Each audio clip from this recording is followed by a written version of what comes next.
Council meeting, July 26, 2018. It's good to have with us the Assistant Pastor of the East Ridge United Pentecostal Church, Jeremy Whittingham. If you'll come forward and lead us in our invocation and pledge to the flag. Everyone, please stand.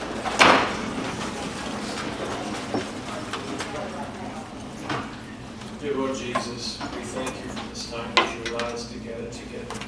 We thank you for these elected officials.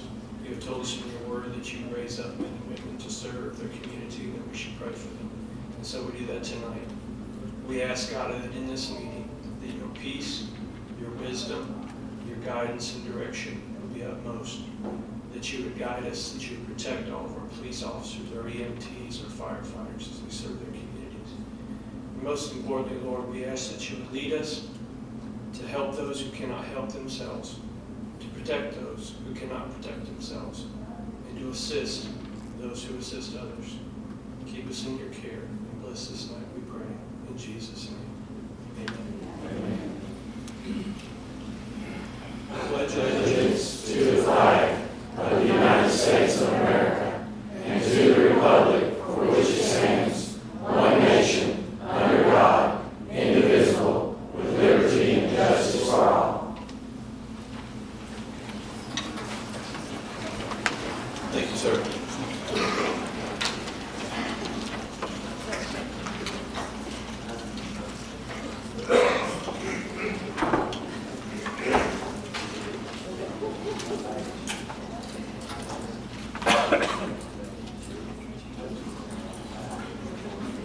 Janet, if we could have the roll call, please.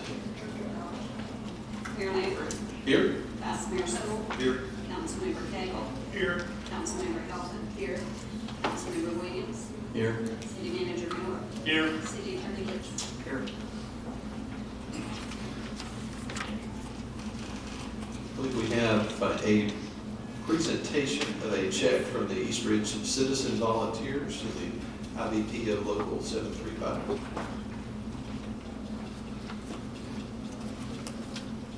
Hi, Hi there. so how are you guys doing? Good, well, how are you? I'm Jody Grant. I reside at 707 Esther Lane. I'd like to start off with just a quick quote from Paul Harvey. I may be showing my age with that, but here we go. Anyone knows Paul Harvey? Raise your hand. Cool. All right, here we go. The policeman must be a minister, a social worker, a diplomat, a tough guy, and a gentleman. And of course, he'd have to be a genius, for he will have to feed a family on a policeman's salary. Eye contact's kind of a big thing with me. I'd like to begin by graciously thanking all of you for your time tonight, sincerely and truly. We first had the idea for the fundraiser in the middle of May. We booked the pavilion on Memorial Day weekend, and 6 weeks later we had the first annual Back the Blue barbecue and bake sale. I could be mistaken, but I think that's the first time citizens in this city have ever thrown a fundraiser for the East Ridge Police Department. I was here about 2 weeks ago, and I want to thank all the businesses in East Ridge that have flyers in their events and on their windows. I want to give a special thank you to all the Facebook group administrators. I don't know if you know, we have about 8,000 Facebook groups for East Ridge. It's an 8-square-mile radius. It's kind of fun.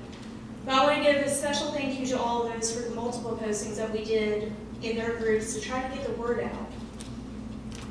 I also want to give a special thank you. Side note on that, I would have put signs up at the intersections, but they're a little clogged with the elections. I don't know if you know this is election year. Some might have gotten confused and voted for me. It's a joke. At this time, I'd like to thank all those who attended the event. Please stand up. Anyone that attended the event, any of the business owners? Please stand up. Anyone that attended, business owners, volunteers, any of you all.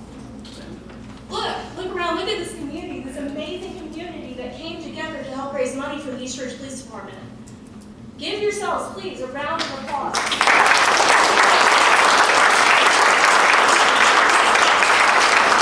And I know a lot of them couldn't be here tonight. Thank you all for those that came out who were able to attend. Lost my place on my speech, but here we are though. So folks, I want to just say this. this first and foremost. It's not about politics. It is not about he said, she said, okay? These officers put themselves on the line for us daily, and not just the officers, the firemen, the EMTs. I don't have the courage to do what they do. There's nothing I would love more than to be able to put on a bulletproof vest, out of date or not, and go out there and protect the community, but I don't have the kahunas to do that, and these men do, these men and women, Megan and Lexi, who are not here, but they are in spirit. So I just want to give them first and foremost a round of applause, and on behalf of the party,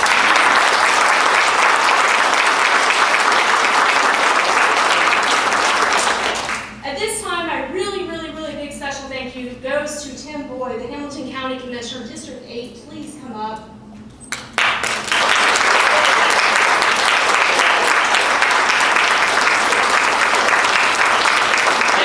Excited on that. 2 weeks ago, I joked. I don't know if you all remember 2 weeks ago. I do. Hey, I can't bring in 7,500, but it's about to be presented. Us citizens of East Ridge came pretty darn close to that number, and I am still kind of in shock about the number we brought in, but that's later. I don't want to steal this thunder. And go, Tim. Well, Jody, on behalf of Hamilton County Commission, I just want to thank you and the citizens of East Ridge for coming out and showing all the citizens of Hamilton County how a municipality can get behind their police department and support these guys. It's amazing how East Ridge came together in such a short period of time with your leadership and made this happen. I just want to say thank you for that. A couple of weeks ago, I was here before this council and made a commitment that the county commission would pass a resolution for $7,500. I gave a copy to Scott Miller just a moment ago, and he read it real quick, and he called me back, and this is funny. The resolution says for office supplies. We've got to get that edited. I don't think you guys need office supplies. It's paperclip. So I have a copy for each of you on the dais. I'll hand that to the recorder here so you can pass those around. I just want to make sure that everybody knows that $7,500 is sitting there. The resolution passed unanimously, and I appreciated my support by my fellow commissioners. And that's all I have to say. Thank you, council, for letting me stand before you and present this $7,500 resolution. And Jody Grant, bless your heart. Thank you very much. Thanks. Thank you.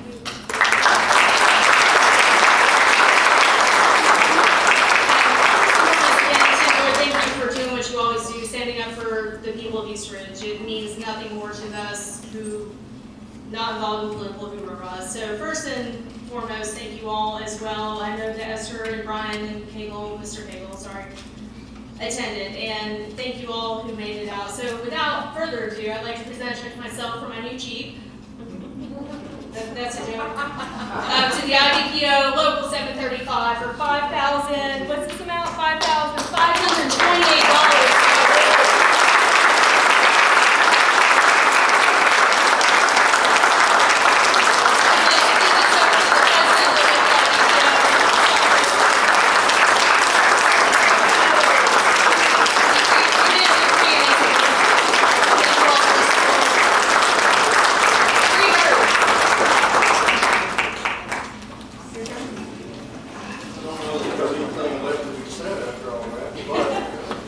Jody's been an absolute dynamo. I know she didn't do it by herself, but she did about 95% of it. Commissioner Boyd, all the businesses and citizens and everything, I mean, it's just absolutely, it's left just speechless. The guys at the union are going to use this for every single police officer, union or not, just like we did the gloves at National Brought here back in April the 26th.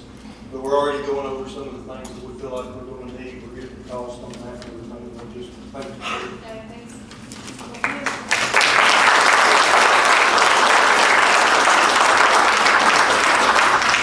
After the national, we like to give the same shout out to the people that took care of this, the business people, the community that showed up. We do this nationally, and we found this community to be unbelievably embracing. And the council members that have come forward now, and again, the city manager, Mr. Miller, meeting with police officers and taking some of these things that have been brought to their attention to the concerns that they have now on the levels and trying to work through and find a resolution to this. I can't tell you how much we appreciate that. and the fact that they've been embraced in this community, what's going on, and how things are going on. Again, that barbecue turned out to be a part of a huge department in Atlanta. And I found more fellowship and more following of the community and more support coming out of here, at this small community, and the things that are in here, it's just really touching. And I just want to say thank you again. Thank you, citizens and business people. Yeah, it's really good.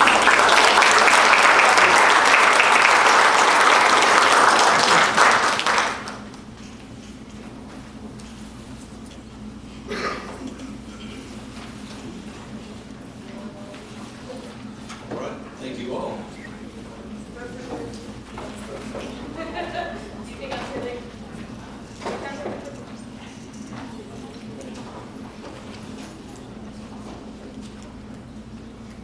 I trust everyone has had opportunity to review the items in the consent agenda. It will be the minutes from the July 12th agenda work session, as well as the minutes from the July 12th regular council meeting. And there's also the June 2018 financial statement included in that.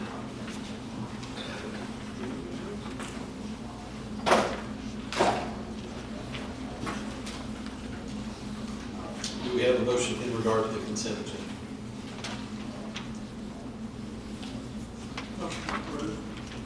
Second. We have a motion and a second to approve. Roll call, please. Vice Mayor Sewell. Yes. Councilmember Cagle. Yes. Councilmember Hilton. Yes. Councilmember Williams. Yes. Mayor Lambert. Yes. Item is approved. At this time, we will entertain communication from citizens. If you are a resident of the city of East Ridge or a business owner here in the city, if you have a comment, question, or concern you'd like to bring to the council, this would be your opportunity to do so. Come to one of the microphones here at the front, state your name and address for the record. You will have up to 5 minutes. And we do have 5 folks who have signed in. The first of whom is Charles McCullough, 1214 Reeves Avenue.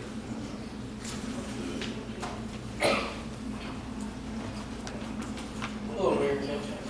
I'm Charles Conway, 1214 Reeves Avenue.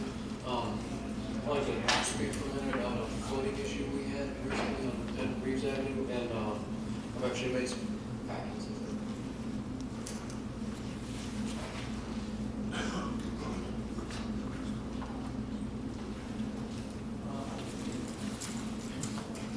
Can you hear me? Yeah. Okay.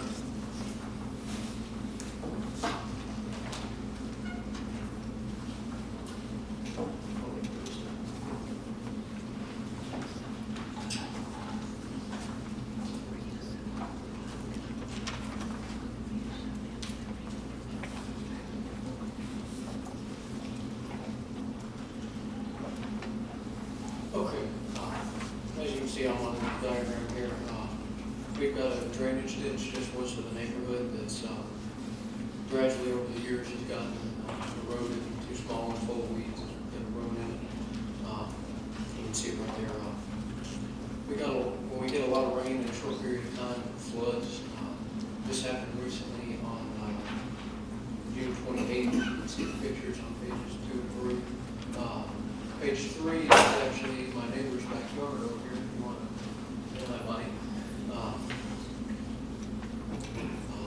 This is the first time it's happened since I've been living here, but I've only been living in the neighborhood about a year. I'm told it happens every few years or so, depending on the amount of rainfall we get in a short period of time. This isn't a flood zone, so it's not something you would expect to happen. It may well be that the drainage from the church next door is also a problem. As a rough estimate, there's 8,800 square feet of roof draining directly into that ditch right in front of where it starts flooding, as you can see right there. You can see pictures of the drainage ditch itself on page 4. It's just not equipped to handle that kind of flow anymore. At one time, it made size correctly, but it's just become eroded and full of gunk. I'd just like to ask the council to have somebody come look at it and clear the brush out and dig it deeper so it doesn't happen again. I've also sent a letter to the church, and I haven't gotten a response yet, but if they're agreeable to it, maybe I can also help them, run some piping from their downspout out to that main ditch on Bennett. That, if we can reduce the flow coming in and the capacity to keep us from having, flooded crawl spaces, garages, everything else that happened on the 28th.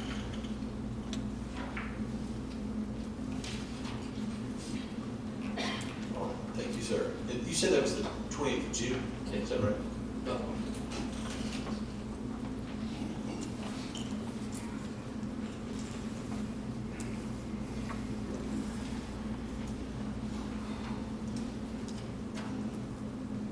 The next person that we have on the list, is it Nikki? Yes, sir. Okay, Nikki Heck from 1210 Reed's Avenue.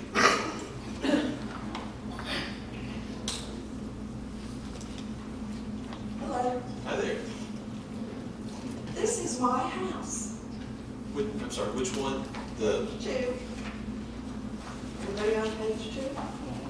This used to be my rental property. I used to own that house at 1214 Reeds. I just sold it to Charles about a year ago. But this has been continuous. I would say the worst one happened 8 years ago. In that period of time, the church was allowed to rebuild because it caught on fire. It was arson. I think everybody knows about that one. And it was allowed to have a second story put on it. Okay, we didn't have any problems with the water runoff of the 3 drainage pipes until the church put a second story and didn't use the proper drainage. Then if you want to go behind the church, you'll see that it has 3 big, huge drainage pipes running from the second story. And it goes right smack dab into the ditch. The ditch overflows, and then it comes straight across to my yard. It flooded not only mine, but my next door neighbors left with me. About 8 years ago, we both had damage in our garage. I'm talking knee-high water. I had no flood insurance. He does not have flood insurance because it's not a flood zone. So I don't know what we can do. You know, nobody coated the church. There's no black pipes going into the ground that goes out to the main. None. I don't own the property.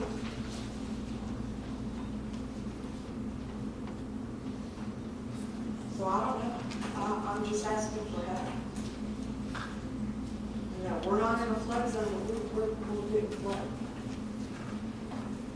Norman has known about this for a while. We just appointed city engineers a couple months ago, so I'll have them take a look at that. Okay. Do a task force work order on that to take a look, ascertain the problems out there, what can be done. Okay. We've employed them on numerous, since I brought them on board, they're on their 6th or 7th work task board right now, so we've got these real concerns out the city. These are You have our professional. address, right? I got the pictures. Sure. Thank you, sir. thank you. And just so I know for sure, Mr. McCullough, is this taken from your house or across the street? Okay. Just wanted to make sure that I had the geography correct here.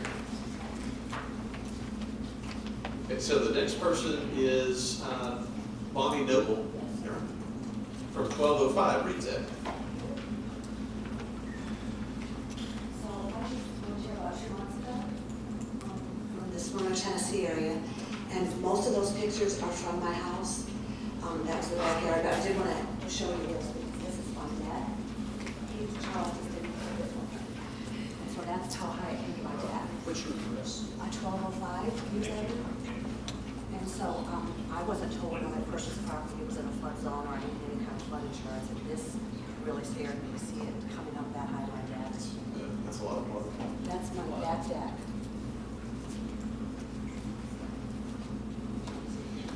So I'm just here to reiterate what they're saying. I've only been here 2 months, and I was just like shocked to see this happen. Certainly, thank you for coming and expressing your concern.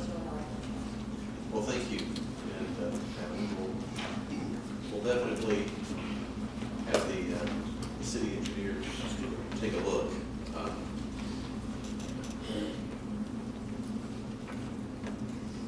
Thank you all. I see there's one more person who will speak soon. The next person on the list is going to be Leslie Bosnay, 731 Germantown Circle.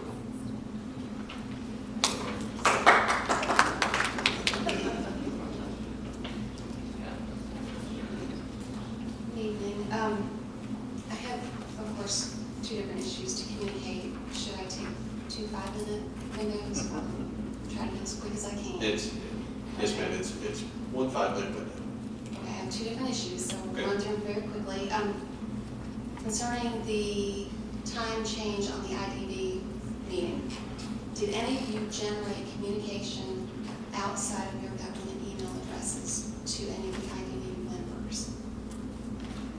When you all emailed or communicated with them, was anything outside of your government email addresses? No. Okay.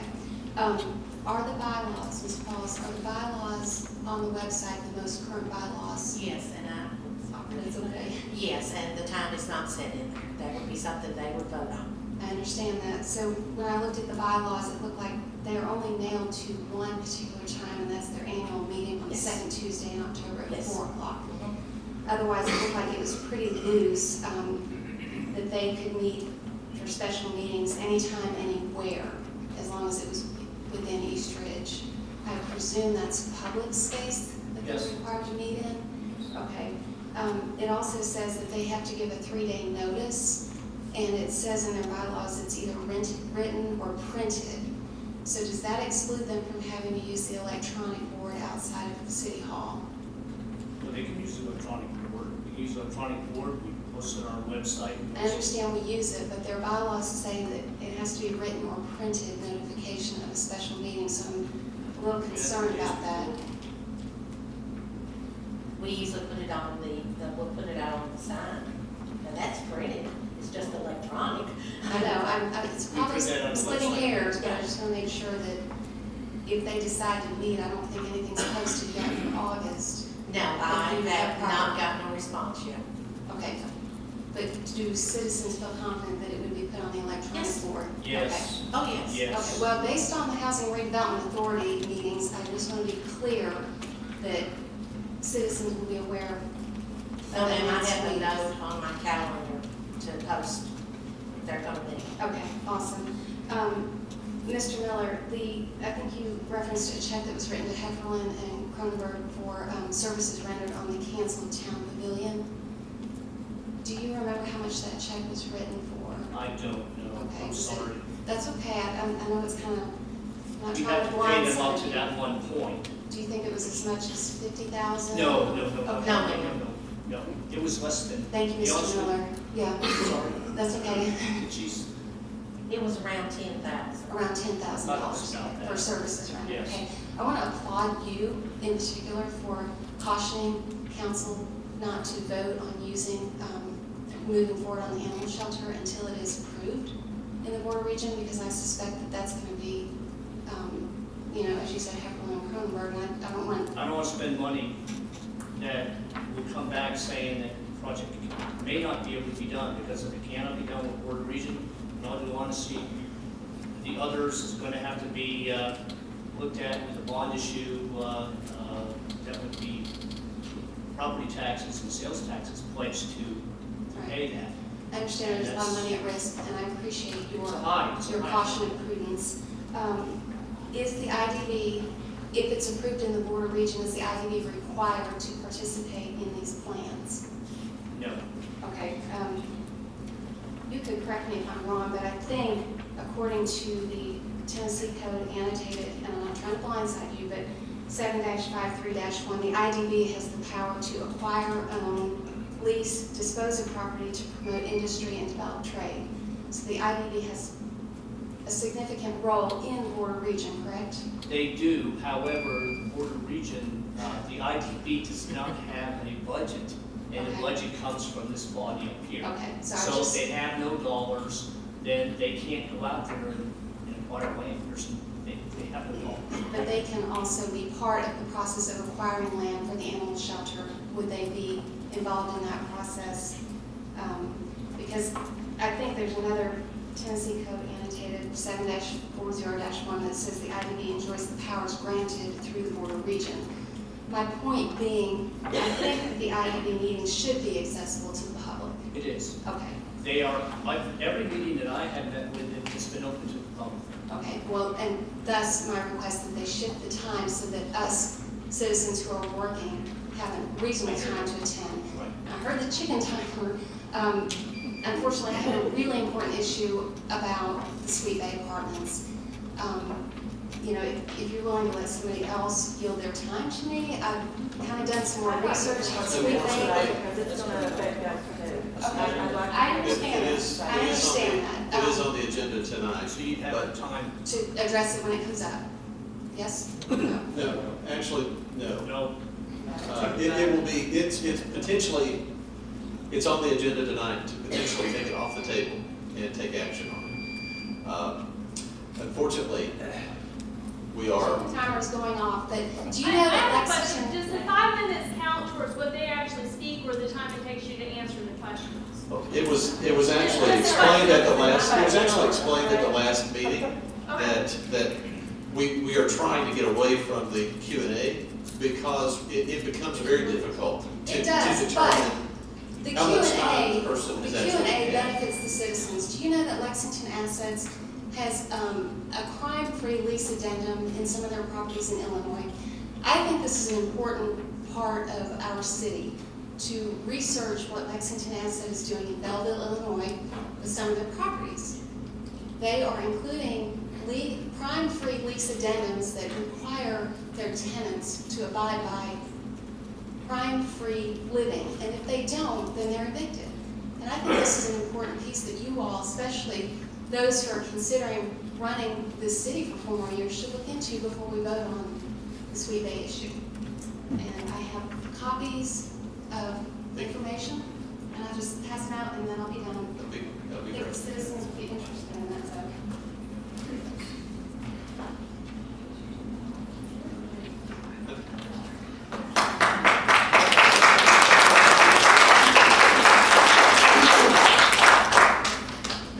I do have a question. I know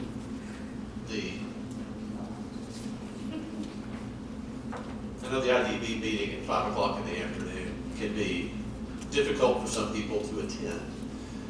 I guess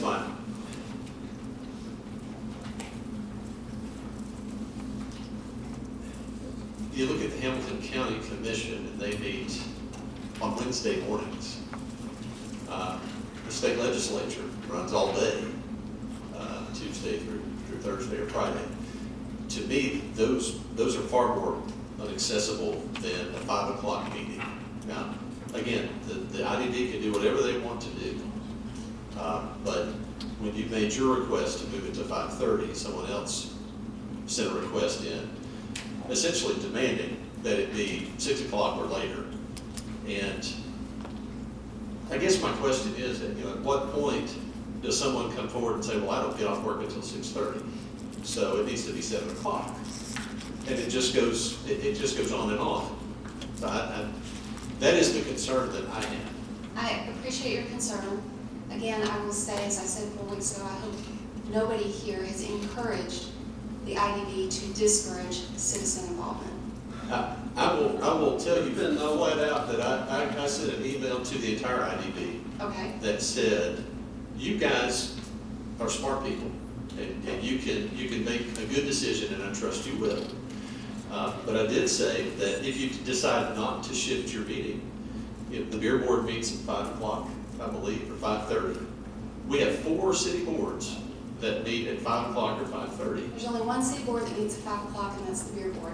The IDB, in my opinion, is a little heavily weighted in decision-making for the city. I'm not trying to take away from the beer board, the IDB is heavily involved in the future of the city. I think you were saying just a few weeks ago, though, that they haven't met.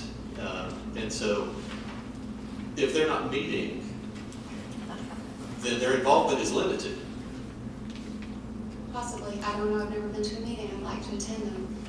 And again, please, council, consider heavily what you have in your hands, because I think it would help citizens in a crime prevention program that takes away from the police department being reactive. This would be an internal, proactive program. Please delay your vote this evening on Sweet Bay. Thank you.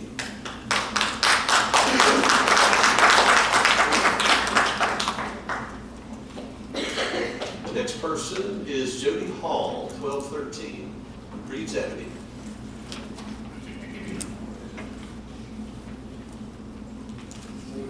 Hello, sir. Mayor, council. I'm here for the same issue of 1213 Reeves Avenue, where I live, for the Freedom Church flooding problem. My yard gets it probably the worst. The last time I had probably 8 inches of water under my house. And it starts there in 1217. And the problem, I've actually got out there and cleared debris out of the ditch. The problem is though, there was no barrier there when they did the church. The growth and sediment has just been further and further into the ditch. And that's where the whole problem has been.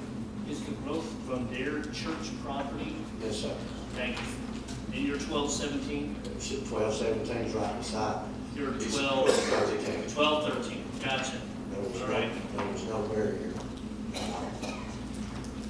That's, and anything we need to do, I'm more happy to help. I've been out there clearing it out myself. I don't want to let my house. Understood.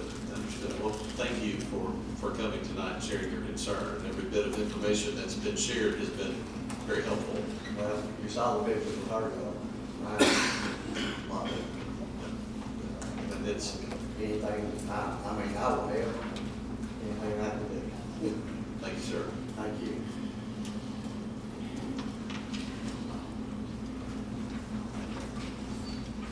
Okay, do we have another? Yes, ma'am.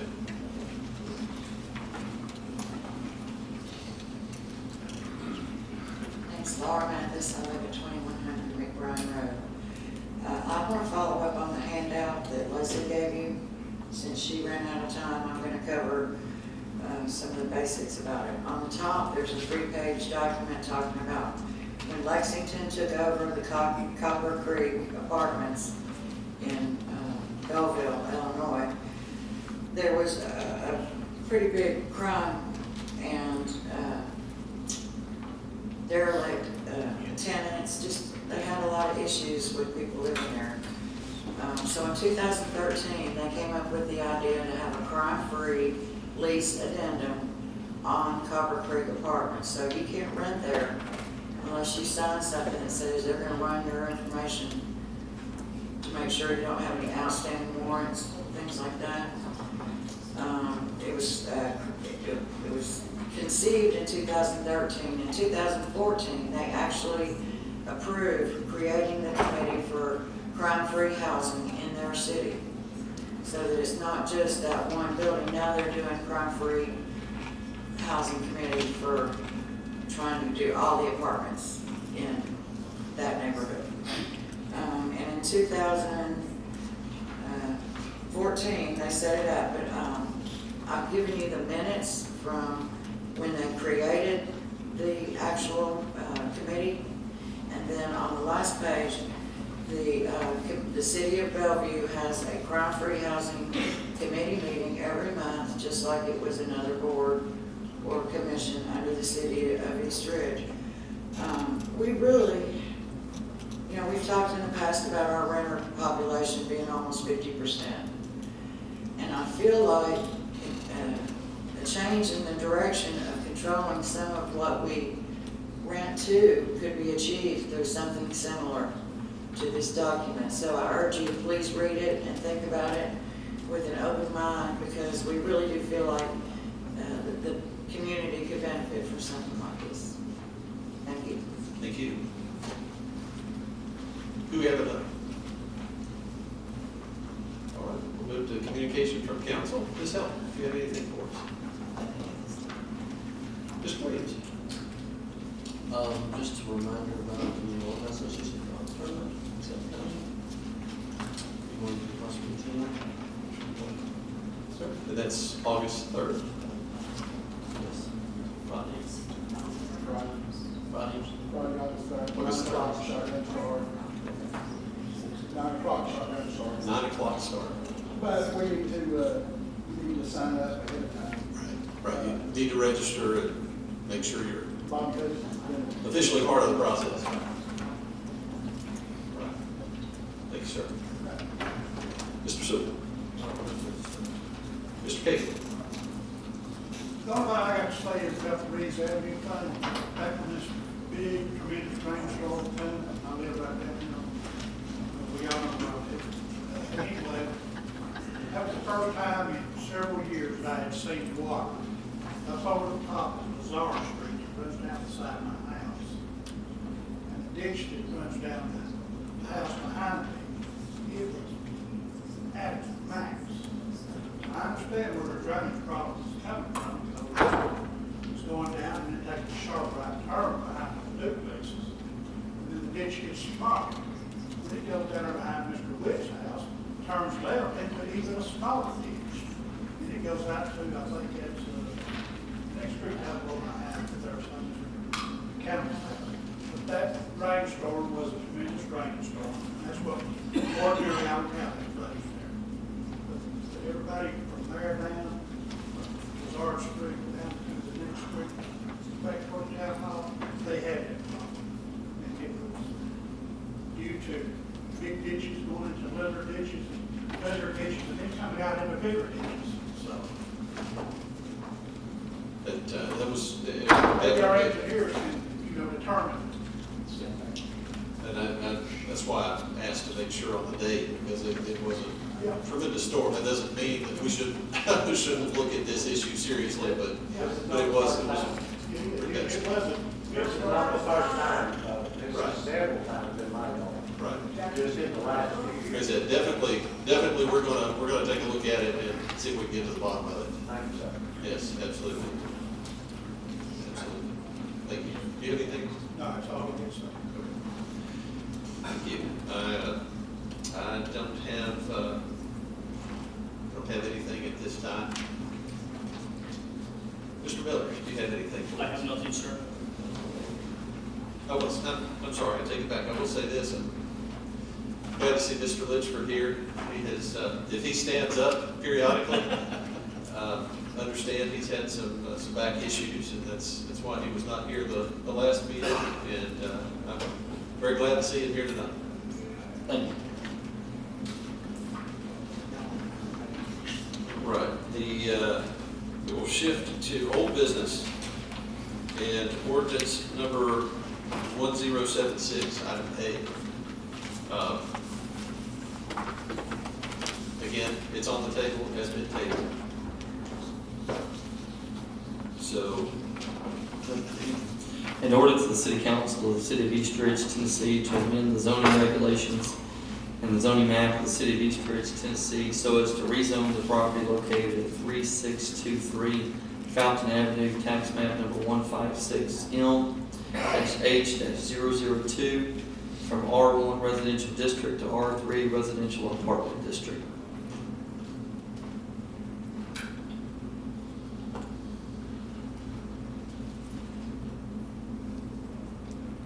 all right, so if council would like to act on this tonight, we can entertain a motion to remove it from the table. If not, we can leave it on the table. I'll make a suggestion before I make a motion. Okay. I'd like to see if Mr. Cropper would be interested in setting up a meeting with the people that is concerned. Let them get together, work out an agreement or a disagreement, and then bring it back to us for us to decide whether to leave it on the table or remove it. Mr. Cropper would be willing to do that. Is he here? Yes, sir, I'm over here. That's it. I'm looking just for a resolution, just so we can begin and start, getting it brought back to code, put some sprinklers in it, fix the existing building up, or whatever it takes. And I know they're up, are working on it now, removing the asbestos. Okay, do you mind if I come up and just give a quick update? Please do. Yes, sir. Okay.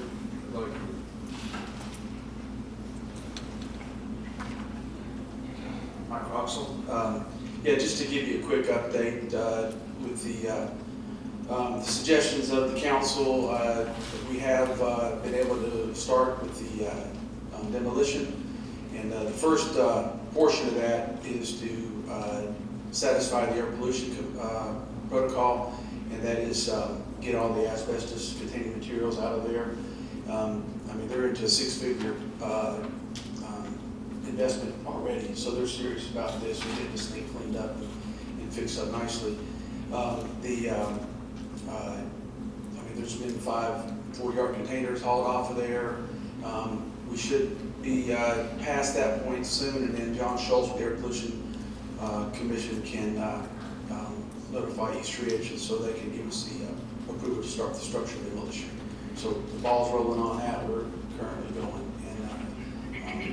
And then I provided you with a letter a few weeks ago that they met some of the other conditions. I think that Mr. Sewell had kind of suggested. So they're all on board with these suggestions.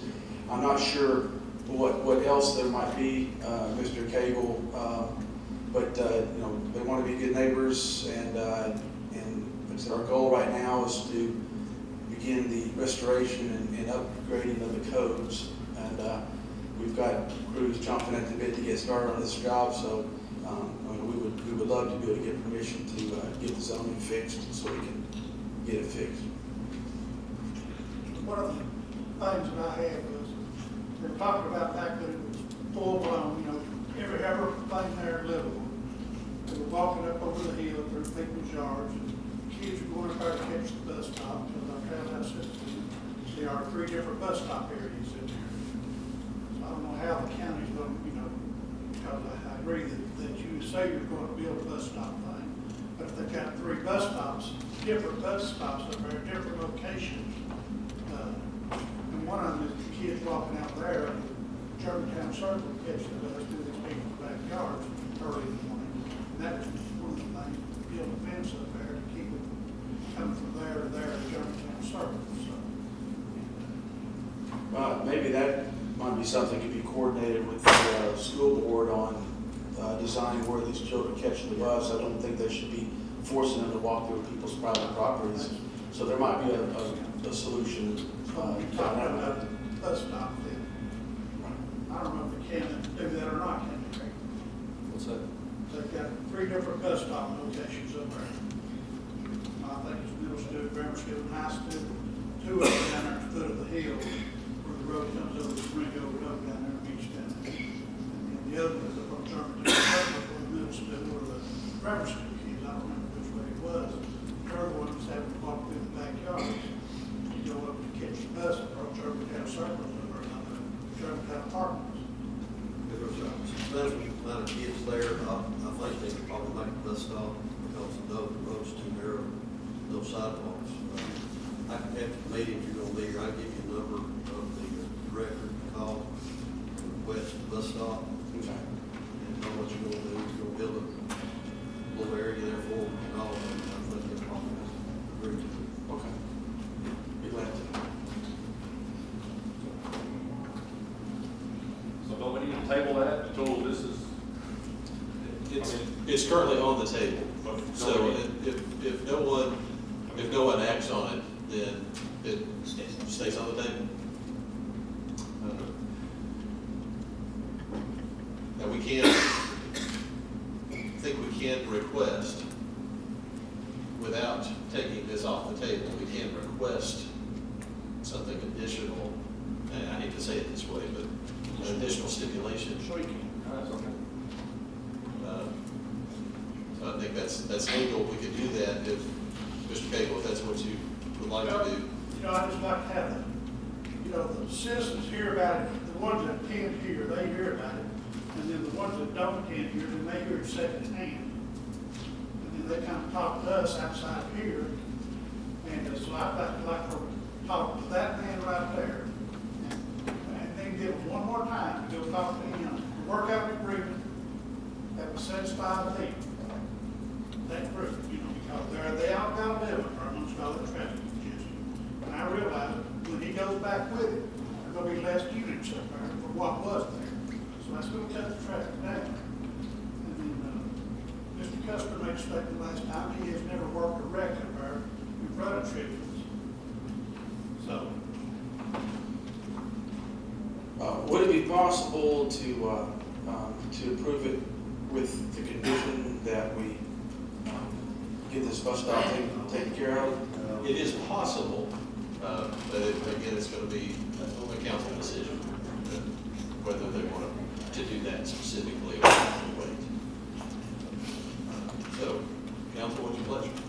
so he would need to talk with the county school board, let them come out there and lay it out in the word.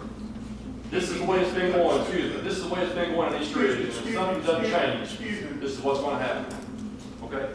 You don't approve something until you have everything in writing somewhere, okay? Mr. Bostain, I would just ask that it be calm. It will be okay.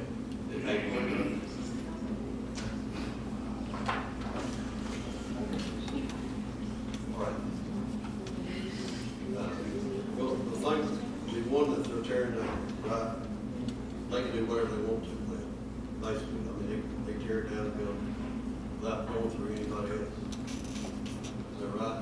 Yes, sir. The one that up front that you. Yes, it's the existing building that's Existing building, yes. that's on the table right now that we're just trying to bring up to code. Well, I mean, it's kind of like I told you, I think to be in good faith, before I make any decision, I'd like to see that building down. Gone, okay, and make sure it's tore down. I'll start building on it and work on the other. You can call the transportation department, talk to them about without us voting one way or another, get the bus stop. But I think, and I would also like to look at this, what Ms. Boston gave, maybe that's something in their agreement too. They might want, you have a copy of this, you can give him another copy, let him, Yes. well, give it to him and. I do. Yes, we do. Okay, and let him take it back to his people, let them read on. It's his people that generated the Right, press that's what release, I'm so saying, if that would they've be done awesome it, if if they they've did. done it, I don't know why they wouldn't want to do it here, and they might do it in all the places, you know. I don't think this here is asking a whole lot.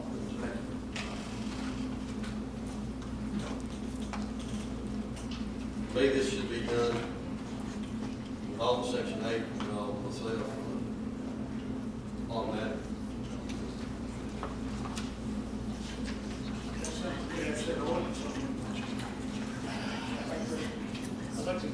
I'd like to get hold of the city of Bellevue, Illinois, get a copy of their program, their ordinance, and see how they went ahead and did it. And then get with the city attorney, find out what we need to do here, put that in. I've heard this program before, it is a good program.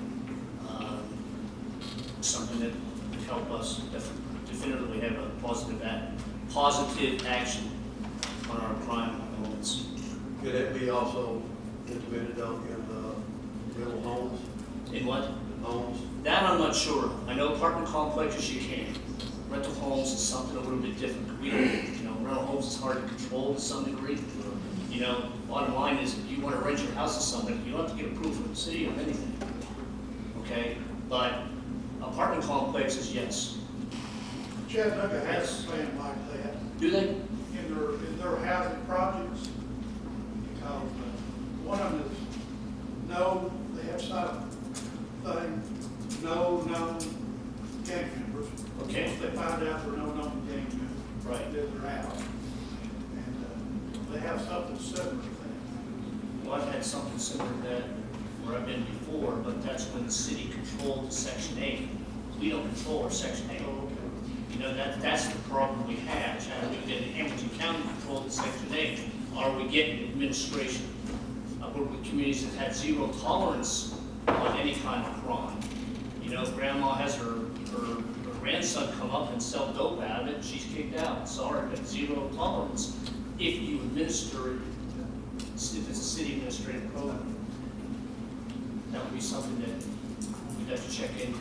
But if we can do it by ordinance, that would force all park patrol, whether it's Section 8 or not, to adhere to it.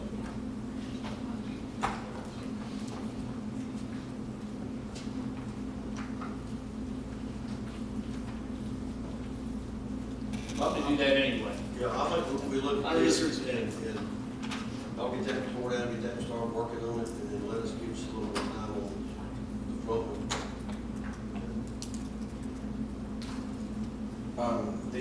As far as Mr. Cable's request, I really don't know what the procedure would be to have a neighborhood get together to discuss that. Ms. Boss State back there is the leader of the pack. I kind of gathered that. You know, in all due honesty, if you want to get with her and set up a date, we can certainly open up the back training room for your meeting here or the community center to have a meeting there. I would just ask that I'd like to have somebody, either myself or Kenny, some representative from the city in on that, so we can take notes. Maybe a police officer. I don't think we're going to get that. But I'm being serious, man. I want to be able to record some of their concerns. In all honesty, it's just a forward program for East Ridge. It's nothing less than that. It's nothing more. I think I just glanced through it. I'm just a lowly general contractor. I'm an attorney. I can't speak for them. It looks like if they put this together up there, I mean, my gut would I'm be sorry that they it's would do it taking here. so much time, but the city of Belleville has, I think, applied this to all rentals. So anybody that lives in East Ridge that is in any vicinity around property, I think would benefit from this. Absolutely. May I ask a question regarding this, something that Mr. Miller brought up, that they can invoke it on these apartment complexes? If they can do that, then can they do something about the Waverly and all of those criminally involved motels down there at Ringo Road and I-75? I think unfortunately, there's a differential in regard to what is defined as a hotel as what is defined as an apartment complex.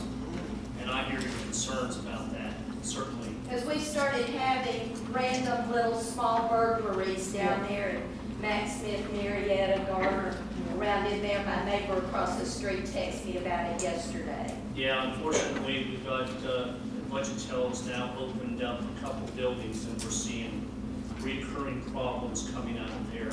I'm not trying to paint a good picture, I'm concerned. Well, I've been broken into twice down there because of it all. Okay, so we're gonna stop the conversation. That's fine, get back to the business at hand. I just wanted to ask a question, thank you. So, Mr. Knoxville, I agree with Councilman Cable and Sewell. I think these words are great, but we want to see action. We want to see commitment. Are we part of the community? Then we need to be part of the community. And I'd like for you to also take it back to the owners, like I say about the possibility of updating their lease agreement. Okay.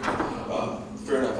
I'll be glad to take that back with them, and then I'll touch base with her and set up a meeting here. You know how to get hold of me. And then maybe we can do that prior to the next meeting. Prior to that, reach out to the department, Hamilton County Department of Education and see about, because you said that they're willing to. Transportation committee, is there? No, the big transportation director, I'm gonna give you a phone. Transportation, he's gonna give you a number. Be proactive in looking at that too, about the bus stop. Yeah, situation. We'll do it. I'll contact you, Mr. Sewell, get the letter. Thank you. Okay, appreciate your time. Thank you, Mr. Crosso. All right, so, council, is there a motion of any kind, or are we just gonna be content to leave it where it is? Okay, we will leave it where it is. Item B, Resolution 2825, which is the one that Mr. Miller referenced earlier, that Coach James has asked for us to put this off until August 9th. Correct. So, motion to table until the August 9th meeting. We have a second. Take your choice. If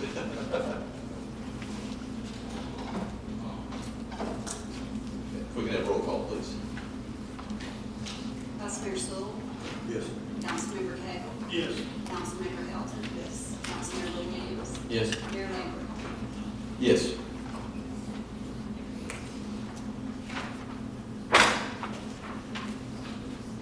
That item is tabled. We will move to new business and resolution 2826. A resolution of the City Council of the City of East Ridge, Tennessee, allowing residents in the vicinity of Springvale Park to hold a neighborhood yard sale at Springvale Park and to waive the fees associated with the use of the park. Motion approved. Second. Preempted. We have a motion and a second to approve. Are there any questions or comments? Roll call, please. Vice Mayor Sewell. Yes. Councilmember Cagle. Yes. Councilmember Hilton. Yes. Councilmember Williams. Yes. Mayor Lambert. Yes. That item is approved. Item B, resolution 2827. A resolution of the City Council of the City of East Ridge, Tennessee, to waive the fee for the East Ridge Needy Child Fund to use the Camp Jordan Amphitheater for a fundraiser. Second. We have a motion and a second. We'll do Mr. Williams this time. Waiting on one of them to say G's. We get a roll call, please. Vice Mayor Sewell. Yes. Councilmember Cagle. Yes. Councilmember Hilton. Yes. Councilmember Williams. Mayor Lambert. Yes. That item is approved. Item C, resolution 2828. A resolution of the City Council of the City of East Ridge, Tennessee, authorizing the city manager or his designee to purchase 3 flashback HD video systems for the police department through the Tennessee Department of General Services statewide contracting listing pursuant to Tennessee Code annotated 12-3-100.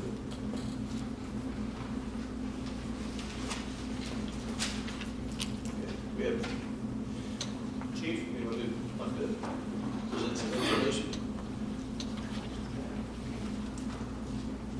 Video systems. I didn't know if anybody had any additional questions from last time. These are for the brand new patrol cars that have been ordered, 3 brand new patrol cars. As you know, it was sort of time sensitive on ordering the cars, it wasn't time sensitive for the video. We'll have that video shipped straight to the Dodge dealer, and that way they'll be on site and stock. These add-ons you got here, they are at zero cost, they're included in the 13,000. Yes, sir, that's, it's broke down, $44.95 for each car.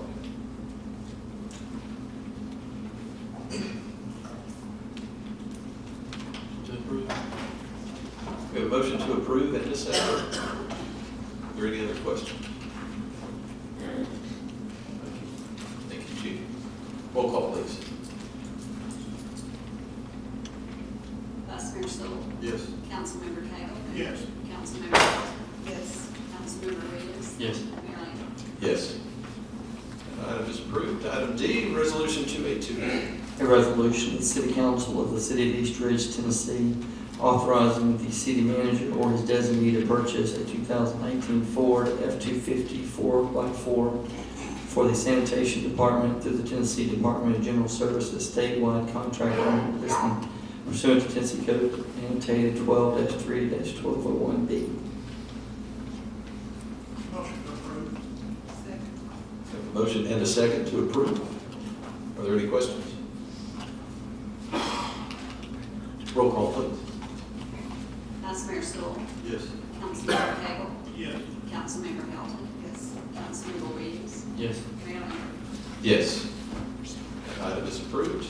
Item E, resolution 2830. A resolution of the City Council of the City of East Ridge, Tennessee, authorizing the city manager or his designee to purchase a Ford F-150 4x2 for the Parks and Recreation Department to the Tennessee Department of General Services, statewide contract listing pursuant to Tennessee Code Annotated 12-3-1201B. Price for this base truck is $23,605.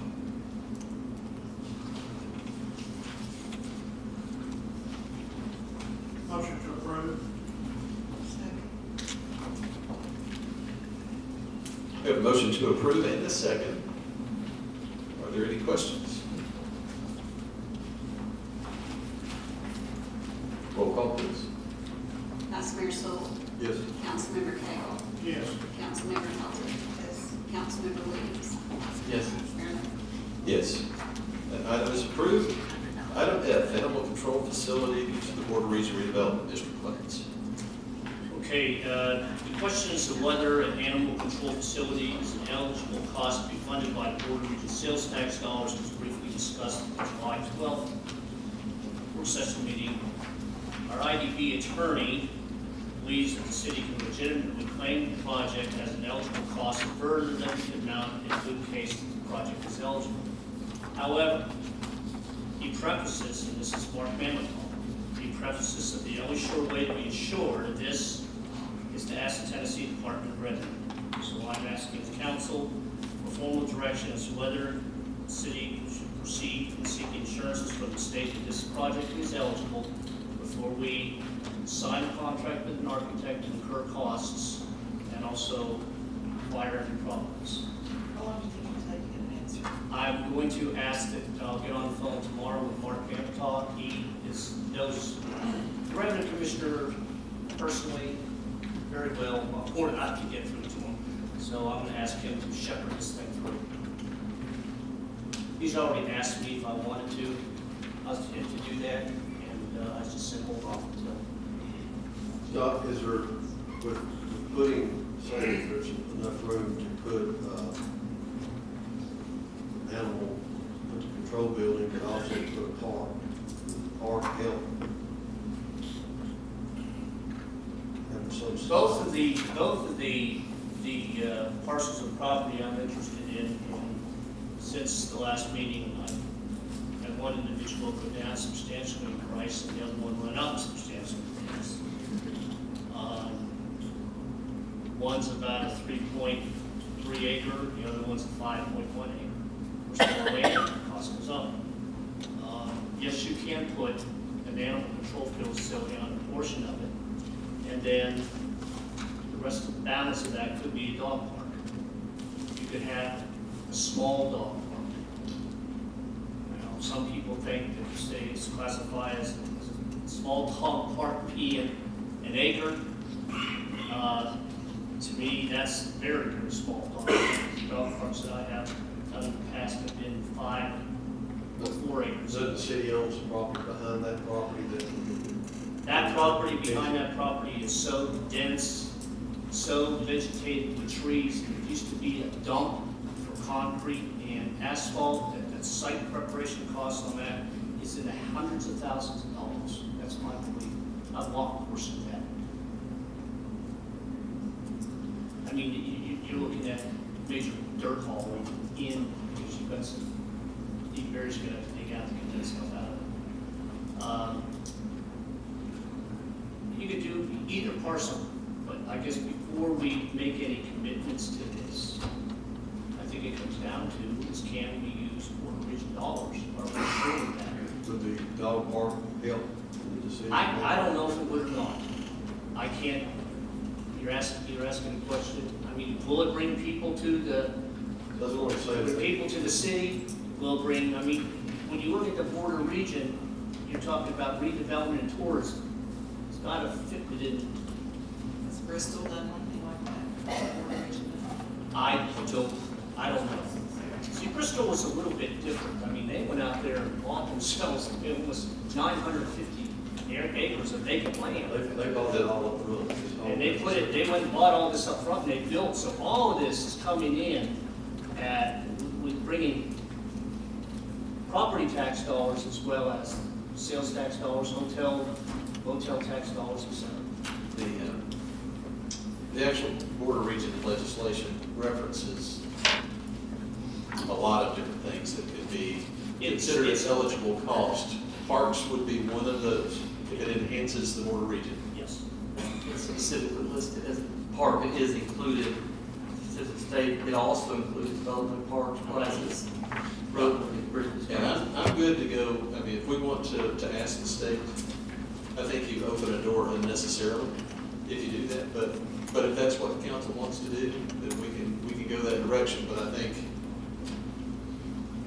to me, the statute is pretty clear, but again, if we want to be extra safe, extra cautious, then If the dog park is built at the same time, we make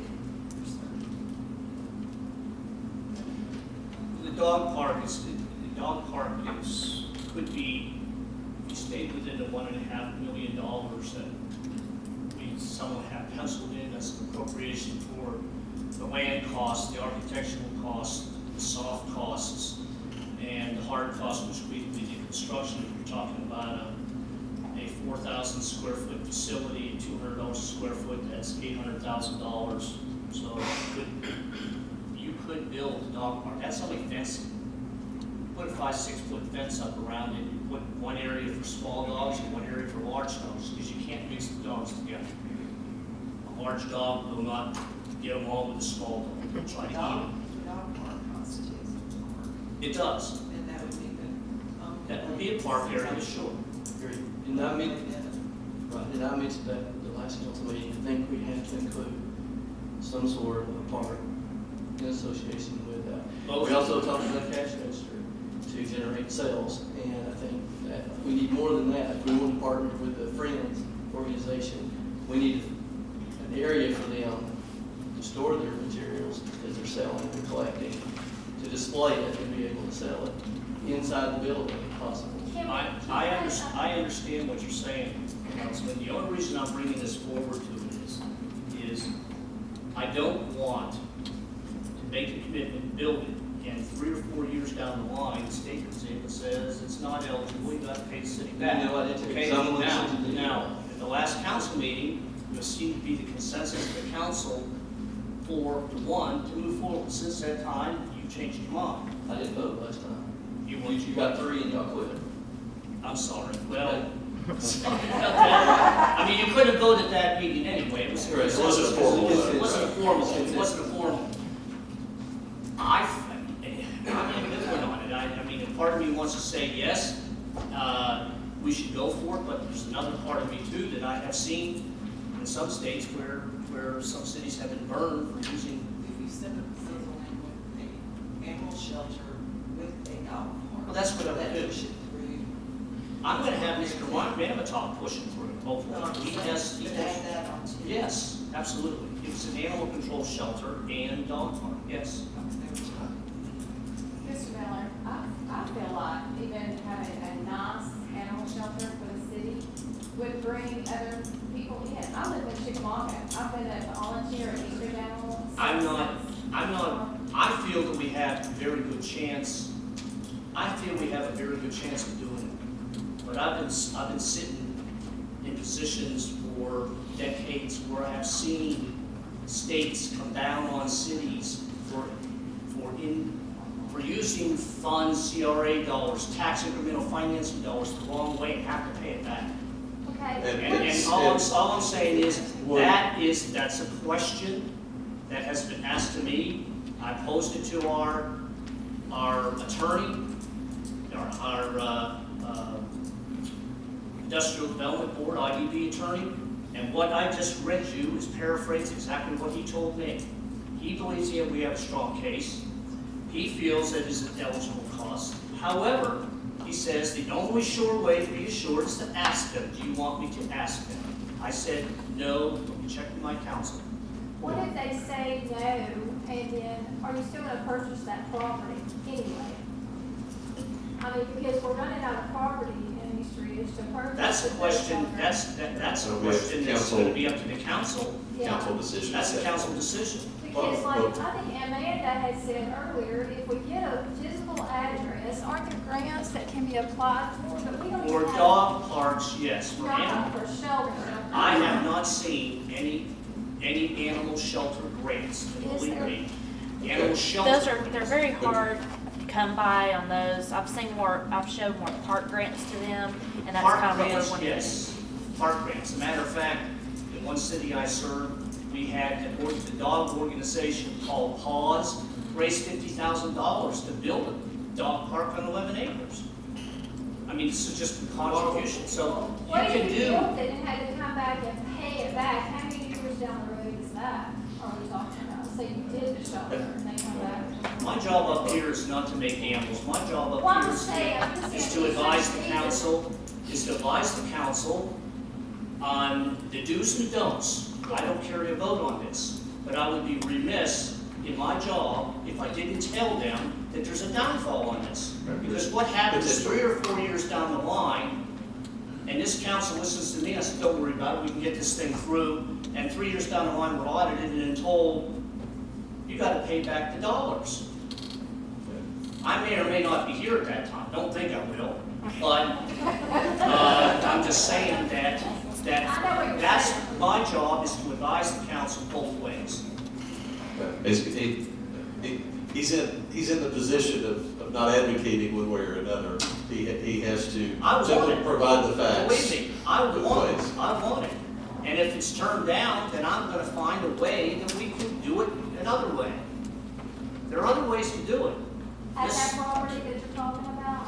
Those two parcels of the two properties, I mean, there's other properties too, there's other ideas that would be for an animal control shelter. However, it would not include a dog park. These two parcels are large enough to have both. There is a third parcel which the city currently owns that we could raise in that same area that could include an animal control shelter, but not a dog park. I think, could we tear the old animal shelter down and make a dog park there? No. That's too small. Okay, that's how it is. That's way, I know, that's not even a quarter of an acre. Okay. All right, we're gonna confine the conversation here. I'd like to make a motion, we give Mr. Miller the permission to go on stage and let him explain our bells and whistles about what we're wanting to do.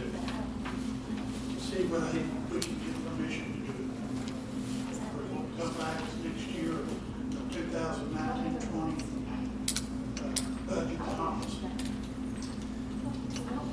Well, and there's one other thing too that has to be considered. Well, let's see if there's a second, I'm sorry. I'll close my mouth. So we have a motion to instruct Mr. Miller to speak with Mark Memetov and the state on getting approval, pre-approval, right, for this. And this is to include the dog park and also retail sales out of it. Plus, then all the bells and I whistles. want to, yes, we'll make sure. If you're gonna have retail in it, then there's no sense in asking, because that's what it would take, retail or cash restaurants, isn't that right? Right, I think what the concern is, what is the primary purpose, if I could get Councilman Cagle, is what is the primary, put a cash register and generate sales, but I think if I understand it right, they want the true essence of it. If it's a dog shelter, a park, would it fall under the confines of the permitted cost of the Board of Region? I think Mark Memetov has hit it. It probably, under his understanding, what does qualify. If it were only a PetSmart, probably there is no question. But here, this has got a little different element here. And so I think that's the point of Mark Memetov, is the only way you really know is by asking for that permission. But I think, I agree, you put the bells and whistles in the presentation to the Department of Revenue, and I think you've got a strong case of getting it approved. And I think the the Heritage Group does agree that this needs to be done the right way. We don't want any citizens of East Ridge to make any, have to make any, their taxes go up or whatever Understood. from making a wrong decision. So we just, we have our calls and we are very strong about it. I certainly We call appreciate for it. that. I certainly hear your cause. This will probably be my third or fourth one Well, doing one of my these. in-laws live in East Ridge, Yeah. they're retired, and, I don't want to incur an extra expense on them because this decision was not known about long.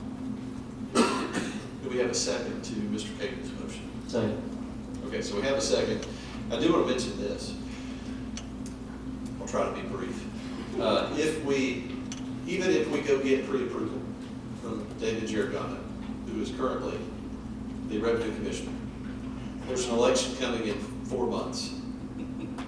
And I can tell you from experience that in 2010, December 2010, the city attorney and I went to Nashville and met with then TDOT Commissioner Gerald Nicely about the excess land at Exit 1. He said, there's no problem.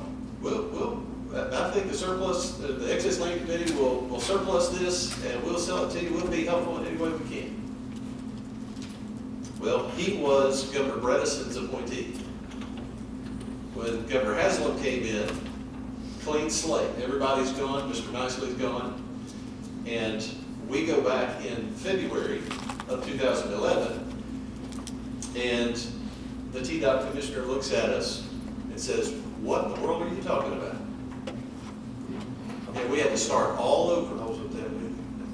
We had to start all over. So that is the risk we run. Frankly,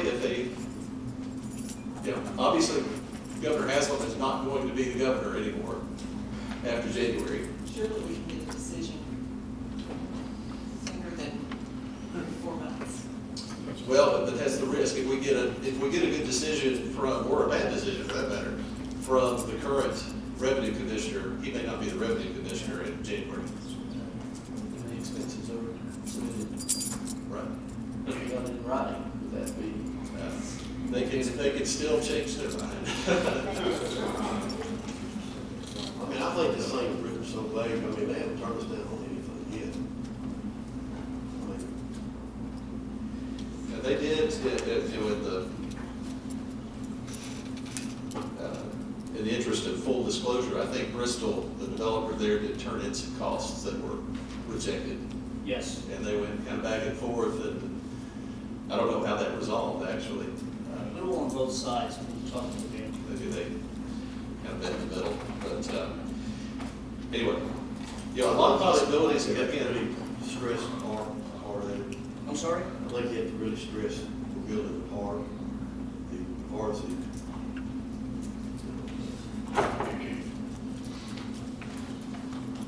Well, and if the design and the plans are including the park, which I don't think we ever got concrete confirmation that it was, we had concerns it being too small for a park in earlier discussions. And if we do have a space for the Friends to do retail sales, then I do think we probably have a good basis. But I haven't seen those, we haven't seen those final plans. We haven't. But we're not going to until we find out. I understand. well, and I would be fine if Mark Manitow can jump on this. I'm gonna ask him to. And get it done quickly, a decision one way or another. And I'm not sure, even if we get a bad decision, that we don't press on. That's just me. But I think based on what I read in the legislation, everybody's got their own interpretation of it. I think it qualifies. I agree. But I understand the desire to be cautious. So, I am good either way. I hate to be sitting firmly on the fence, but that's where I am. So we have a motion and a second to instruct Mr. Miller to seek pre-approval for the Revenue Commissioner in conjunction with Mark Manitow. Do you have any other questions? Give another couple of seconds to think about it. Roll call, please. Vice Mayor Sewell. No. Councilmember Cagle. Yes. Councilmember Elton. Yes. Councilmember Williams.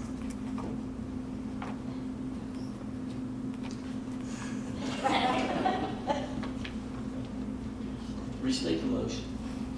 The motion was to instruct Mr. Miller to seek pre-approval in terms of Board of Region reimbursement for this project, and working in conjunction with Mark Manitow. For a dog park animal control facility in Region 6. Yes. Mayor Lambert. Yes. So that motion is approved. Before we adjourn, may I Yes. say something? Yes, sir. Mr. Sewell, back when we poured the fire hall on, someone tore it down for X number of dollars. If I'm not mistaken, you make a statement up here that he put it back up for, best I remember, for less than $100,000. That's what we were told. Okay. Now, Mr. Miller, could we get you to, Already working on it. okay, Last time I talked to Jurgensen or Jonathan, something on that line, he's lost his name. I talked to him at the beginning of July. He was finishing work on his son-in-law, daughter-in-law's house, and then he was going on vacation, and he said, "I'll call you back." He said, "Call me back first week in August." So that's what I'm waiting for. So I'd like to do is do, not next week, the week after. Is that August 3rd? What are you looking at? Get the old fire hall building? Yeah, I asked him, not just the superstructure. Right. Just the girders, that's it. I'm not even sure how many square feet that was. Mike's not here. no, it's 2 stories. I know. Yeah, it could be, maybe part of the stairs could be storage for friends. I'm just saying, yeah, I don't know what the footprint of that building was, size-wise, for one. I know it was large, but, do you know offhand, Kenny? Yeah, it was somewhere around 6,000 square feet. Three? Yeah, so the whole building was larger than the current station that's been built now. The only difference is we added another bay, the other one had 2 80-foot bays. Okay, so footprint But is about. the fire department, the actual living quarters and everything on the inside was larger than what's there currently. So I think it was 6,000 square feet, 6,400 square feet. That is, there is that possibility that I would give him, he could only erect the superstructure. Right. I mean, the sheathing on the outside, that's no good, can't use that. And that's what we get, because there's no sheeting, there's no brick, No. none of that. It's just a superstructure, like you said, the red iron. Just a superstructure. And because the bays and stuff are so large and the way that they were laid out, that would be perfect for intake, outtake. And then also the interior of the actual fire hall building, kind of the layout, just a square, could be used for the offices, entry, all that sort of stuff. Okay, gotcha. Yeah, I've already had conversations with Well, him. I would like to, if you talk to Mr. Miller and this doesn't work out, I would like to bring this back up to find some funds to do this. My mind's already done here. Get mine right. Yeah, we almost got it. No, we just, there are other ways. Can't risk $1.5 million being protected. Citizens of the city has to pay for it. All right. Well, thank you all. There's 2 quick announcements. One, Civil War show at the Camp Jordan Arena this weekend, Saturday and Sunday. And the Chattanooga Mercantile will open August 1st. So make sure you go there. Yeah, and if you haven't been down there to go inside yet, it's pretty awesome what's going on. a lot of people investing a lot of money. And just visually, just driving by, I saw a guy on a motorcycle the other day, and somebody on the back, and they were pointing at the building as they passed by, and you moved by the Wendy's. So, people had noticed. People had noticed. So, anyway. Something going in and out. Good city. And I don't mean to be telling tales out of school, but I hear there's a restaurant going in the old Captain D's as well. Another fast food? No, ma'am. Thank goodness. No, ma'am. It's the building adjacent to, it had been a bar for a while, but it's my understanding it's going to be a full-service restaurant. Yeah, oh, I Anyway,